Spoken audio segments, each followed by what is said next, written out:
give you his side, I'll give you her side. but together, there's only one side.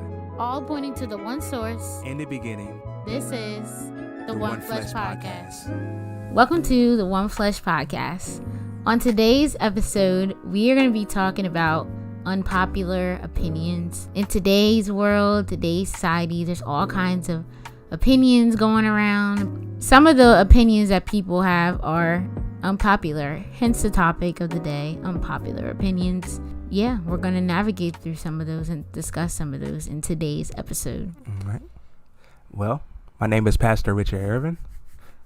And I'm Deja Irvin. All right. And today, yes, like my wife said, we are discussing unpopular opinions. And we got a couple listed here today. Which one you want to start off first? I want to start off with you should date to marry, not date for fun. I like that one. So, unpopular opinion, you should date to marry, not date for fun.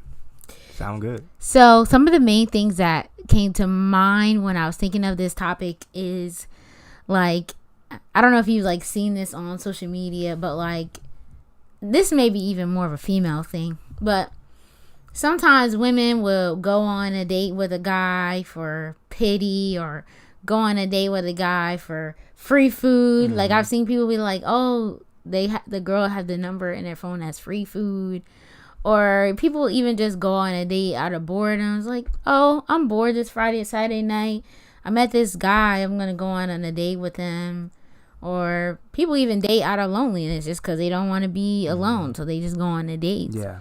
And so I guess this is my unpopular opinion because I think popular belief is that this is okay to date this way. Because I meet people all the time. They're like, oh, yeah, I'm going to date this person, that person, and going on all these dates. And I just, sometimes I'm curious as, like, why, what's the motive behind it. So, yeah, I would definitely say that is my unpopular opinion. That you should not date for fun. You should date to marry. The really the intention behind it, as a believer, if you're meeting, trying to meet someone, should be to walk in the, eventually walk in the covenant that God created. That should be your standard. And so, going on dates for fun and for free food and going on a date with a guy you're not even interested, are you really walking in love at that point if you're, just doing it for leisure or fun and you don't really care about the really other person's emotions, or even doing it out of loneliness or out of boredom?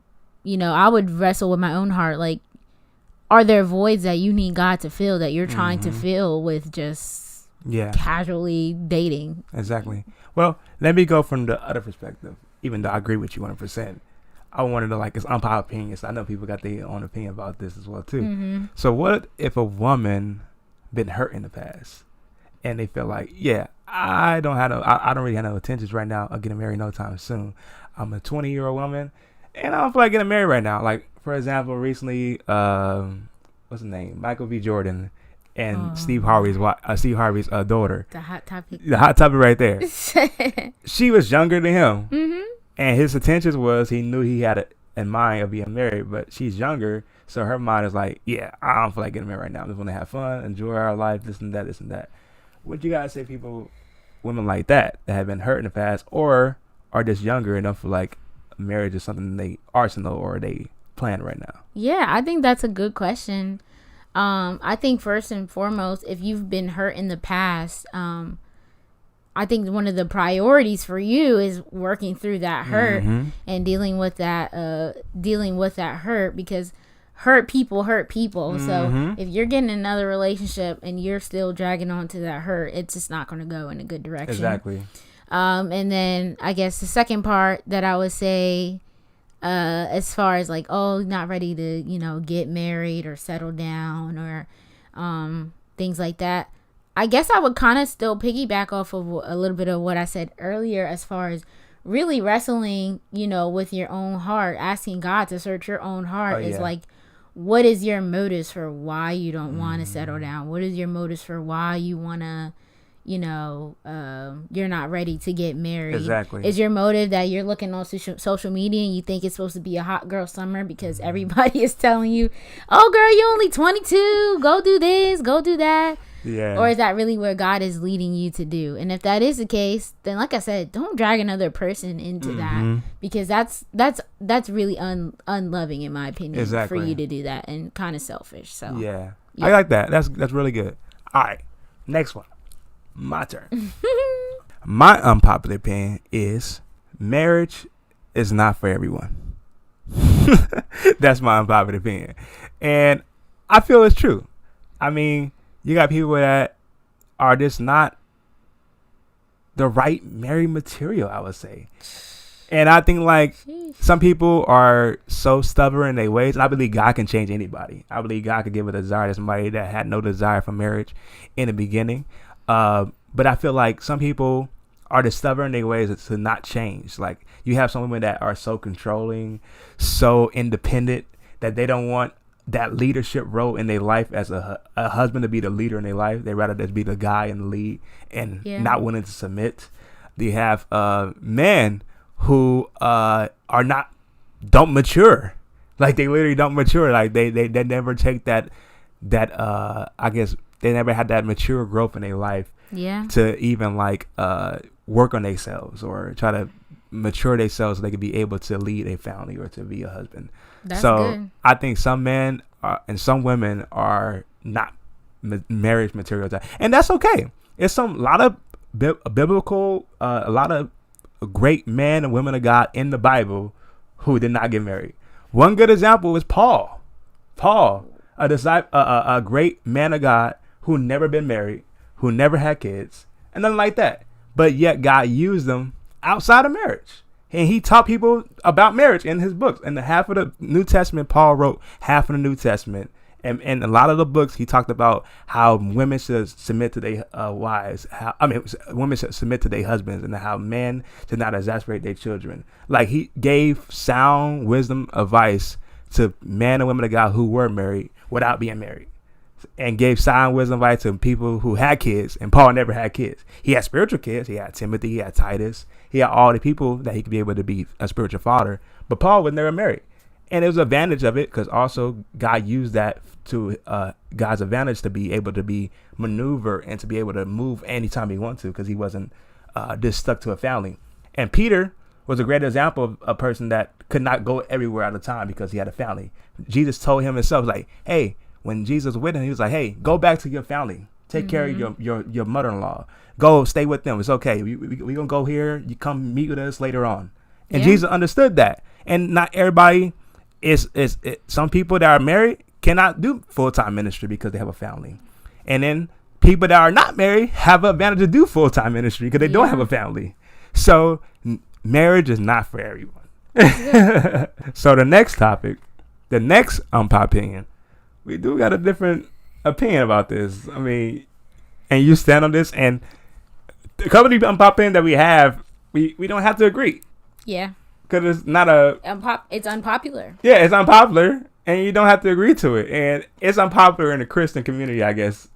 I would say outside the world, but it's unpopular in the Christian community. So what is your unpopular opinion? Let people know. So my unpopular opinion is that I can't even say I hate. I'll say I dislike the word courting. When Christians use the word courting constantly as a standard of what you're supposed to be doing, dating wise. And I'm gonna give my reasons, okay? You can't give an argument and then you don't have nothing to back it up. That's what this generation does. Y'all gotta learn how to argue better than that. Okay. So number one, the point that I have is that the Bible provides principles and boundaries for walking this thing out. The Bible doesn't say you have to say courting. The Bible doesn't say you have to say dating. The Bible doesn't say you have to say any of these terms that really are man-made terms that we made up. In my opinion, courting is really, just like dating, a tradition of men.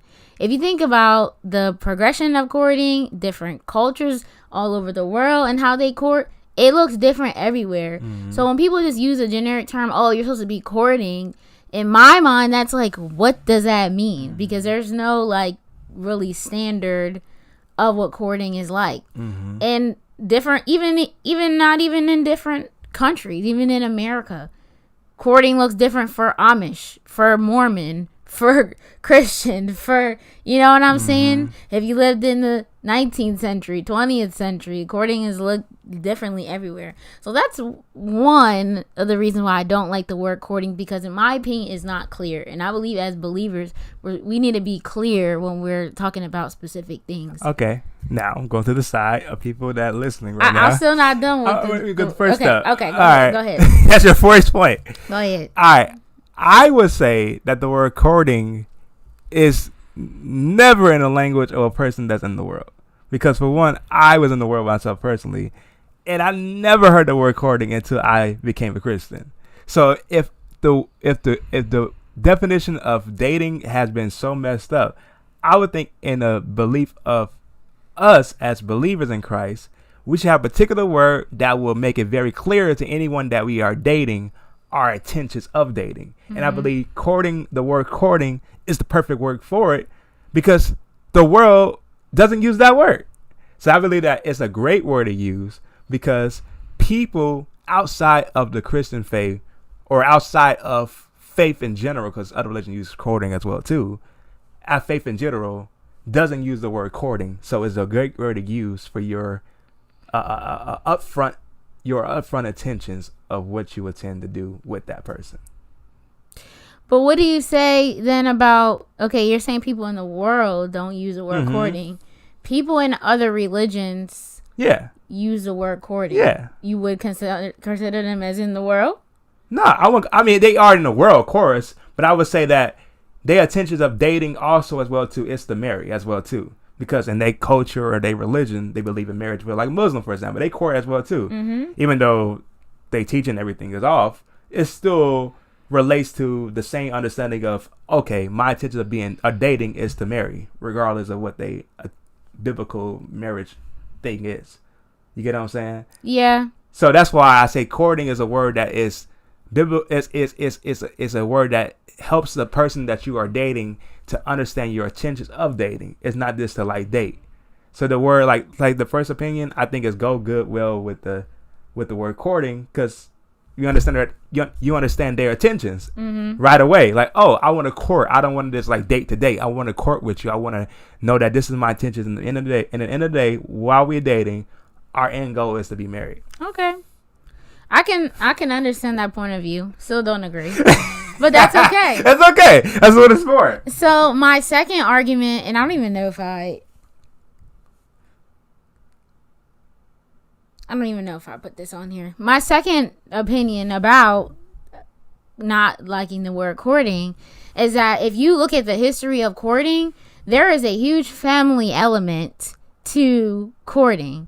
If people that are using the word courting in today's context, 9 times out of 10, family ain't got nothing to do with it. So that's why I say that you cannot it's hard to use a word that has been defined as one thing, and now you're taking it and using it as something other. And my mind doesn't just shift like that to know that, oh, now you're using it in a more correct way, a more biblical way. In historical context, courting had a lot to do with the family. Typically, you're going to be courting somebody that is good for you, good for the family. There's possibly money involved, the dowry involved, all of those factors. Oh, yeah. Today, when somebody says courting, none of that is involved. Nah. And so, realistically, are we really even courting? Because that's not even, we're not even, doing that. Even in our case, our family did not even know we were dating at first, and we were courting, as you would say. But if you were to look in a historical context, they probably would say we weren't courting, because it was not like my dad met your family and presented each other. And so that's another reason why I don't like the word courting. Doesn't give a clear definition or clear picture. I got you. Yeah. Okay.